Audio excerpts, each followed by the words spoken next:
যে সমস্ত স্টুডেন্টরা তোমরা এই বছর পলিটেকনিকের জন্য ফর্ম ফিল আপ করবে বা জেক্সপো এবং ভোগলেটের জন্য ফর্ম ফিল আপ করবে, অথবা অনেকে কিন্তু এই বছর অর্থাৎ 2024 সালে আইটিআইয়ের জন্য ফর্ম ফিল আপ করবে। তো তোমাদের যে ইনফরমেশন ব্রোশার দেওয়া হয়েছে আইটিআই এবং পলিটেকনিকের, তো সেখানে কিন্তু স্পষ্টভাবে বলা আছে যে অ্যাপিয়ারিং স্টুডেন্ট কিন্তু আইটিআই এবং পলিটেকনিক দুটোর ক্ষেত্রেই কিন্তু অ্যাপ্লাই করতে পারবে।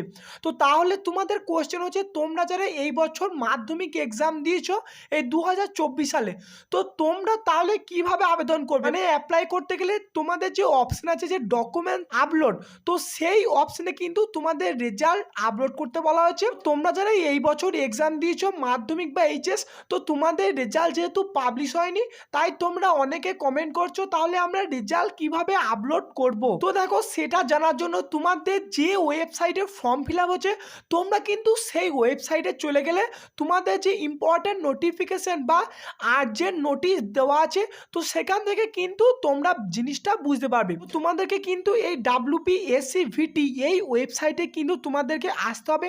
এই ওয়েবসাইট থেকে কিন্তু তোমরা আইটিআই এবং পলিটেকনিকের ফর্ম ফিল আপ কিন্তু করতে পারবে। অন্য বছর দেখো আইটিআই এর ফর্ম ফিল আপ এই ওয়েবসাইট থেকে হয় এবং পলিটেকনিকের কিন্তু অন্য ওয়েবসাইট থেকে ফর্ম ফিল আপ হয়।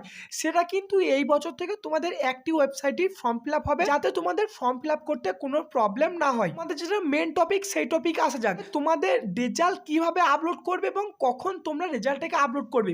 দেখো, এখানে তোমাদের ইম্পর্টেন্ট নোটিশে দেখো আর্জেন্ট নোটিশ দিয়ে তোমাদেরকে জানানো আছে। দেখো, 2024 board or council candidate will have to apply and upload there result after publication of respective examination. মানে দেখো, এখানেও কিন্তু বলতে চাইছে যে তোমরা যারা 2024 সালে মাধ্যমিক বা এইচএস বা ভোকেশনাল এক্সাম দিয়েছো, তোমরা কিন্তু সকলেই এই বছর আইটি এবং পলিটেকনিকের জন্য কিন্তু ফর্ম ফিল আপ করতে পারবে। এবং দেখো, তোমাদের ডকুমেন্টস আপলোডের জন্য কি বলা আছে, দেখো এটা তোমাদেরকে আমি আগে বললাম। দেখো, upload there result after publication of respective examination.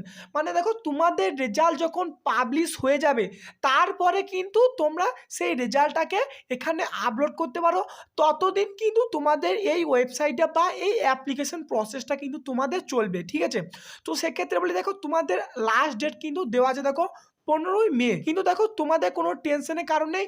তোমরা যারা এই বছর মাধ্যমিক এক্সাম দিয়েছো, তোমরা কিন্তু পলিটেকনিকের জন্য ফর্ম ফিল আপ করতে পারো, আইটিআইয়ের জন্য ফর্ম ফিল আপ করতে পারো। এবং তোমাদের রেজাল্ট যখন পাবলিশ হবে, তারপরে কিন্তু তোমাদের রেজাল্টটাকে তোমরা আপলোড করে দেবে, কোনো কিন্তু তোমাদের প্রবলেম হবে না। এবং দেখো, তোমরা যারা যারা জেক্সপো এবং ভোগলেট বা দেখো আইটিআই ফর্ম ফিল আপ করবে, তো তোমরা কীভাবে করবে সেই রিলেটেড দেখো ভিডিওর নিচেতে ডেসক্রিপশন বক্সে লিঙ্ক দিয়ে দিচ্ছি, ওখান থেকে তোমরা ভিডিওটি দেখে নিও। দেখো, A to Z form fill up process পুরো ভিডিও কিন্তু দেওয়া আছে। তো এই ভিডিওটি এতটুকুই, ধন্যবাদ।